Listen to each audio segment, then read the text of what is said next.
250 class highlights pro motocross from Ironman. So a 2-weekend break. So if I was wondering, Joe Shimoda, he's the one that had the momentum coming in, winning 2 of the last 3 races. Could he keep that going? And he certainly did off the start of Moto 1. Watch the red Honda here on the outside. Yeah, he gets around. It looks like Jalik has it, but Joe was able to get that whole shot.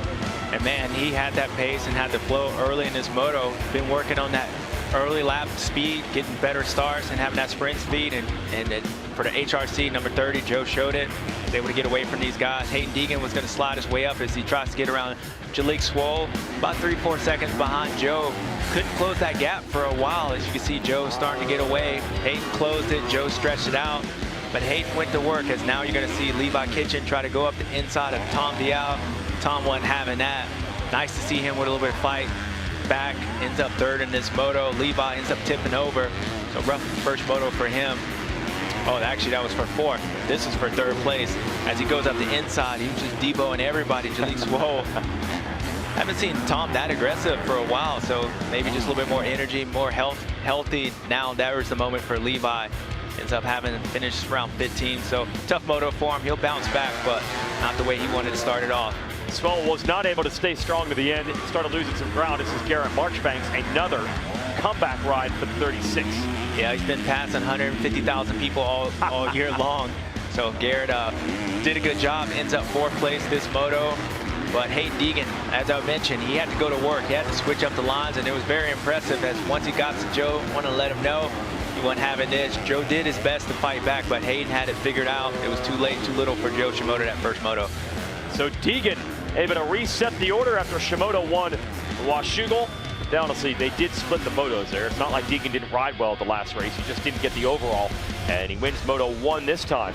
Can he do it in Moto 2? Well, this time he does it off the start. Yeah, and that's the problem for everybody else. Usually when a number 1 starts out front, he's going to be hard to beat. Tom Vial's right there. Joe Shimoda gets really aggressive. We're going to watch leave the Yamaha rider. Oh, that's Mosman. Yeah, Mosman, excuse me, goes down, gets hit by Jalik Swoll. So he was able to get up and ride some more and finish the moto, but tough break for him, going top 3 off the start. Then it was Joe Shimoda, Hayden Deegan. These guys were this close. Joe looked like he actually had the pace early in the race, had some better lines, but Hayden went to work just like he did in that first moto, figured out some stuff and started inching away from Joe. But I believe both of these guys rode really good. This is Marchbanks passing another guy that goes around Ryder D for 4th place. Tom Vial was right ahead of these guys, so good ride for these guys. But look at Garrett going around the outside. He's been really strong. You can see Mikael Hart right behind him. And then now his teammate, Levi Kitchen, as I mentioned, he had to bounce back. These are running for battling for 4th place right here. Gets up the inside of his teammate. So a little surprising to watch Garrett go backwards, but maybe just tough day for him. And then his teammate's going to end up getting him at the end of the day. Drew Adams for 5th, excuse me. But Hayden Deegan was on another level. And if you didn't know, he's going to send it for you out here with a 1-1 today. Good job, Hayden Deegan. And 1 step closer to this championship. He had not jumped that jump in a while, and he decides to air it out while celebrating the win. That's Deegan style all the way. 1-1, and gets it back over 50 points in the standings over Shimoda.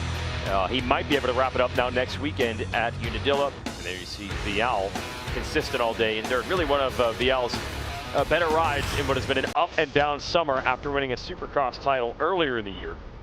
Marchbanks will end up 4th overall, and there is the career best for Drew Adams in his first full season. It's the first track he's raced twice, because he made his debut here last year, and it showed with the 8.5. Harrop, Boland, Kitchen, Forkner, and Hamaker in the top 10. That's a couple top 10s in a row for Forkner. Continue to see some signs there. That's 3 straight for the Triumph rider, working his way back from some big injuries a year ago. Show you the championship standings. I already told you the big number. That is Deegan is back over a 50-point gap over Shimoda. And if they could just even up even next weekend, Deegan will be the champion with a race to spare. Marchbanks, Kitchen, Vial, Harrop continue to be the top 6. And Boland's vaulted 7th. And then Deegan has clinched number 1 seed heading into the playoffs. He wants to three-peat it in the 250 SMX World Championship, and he will start with a points bonus over Shimoda and Marchbanks and the rest of the field. I mean, close there between Marchbanks and Vial.